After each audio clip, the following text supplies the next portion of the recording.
autre décision, celle du ministre de la Santé, Yannick Neuder, pour lutter contre les déserts médicaux. Il a dévoilé 151 zones rouges qui vont bénéficier dès septembre du soutien de médecins généralistes et ce jusqu'à 2 jours par mois.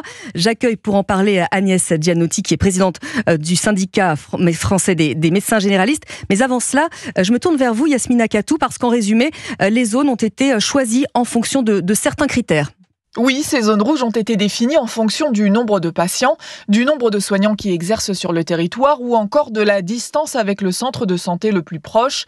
Les pathologies des habitants ont aussi été analysées. Les agences régionales de santé ont par exemple tenu compte du nombre de patients en ALD, c'est-à-dire qui souffrent d'une affection longue durée et qui ont donc régulièrement besoin de soins.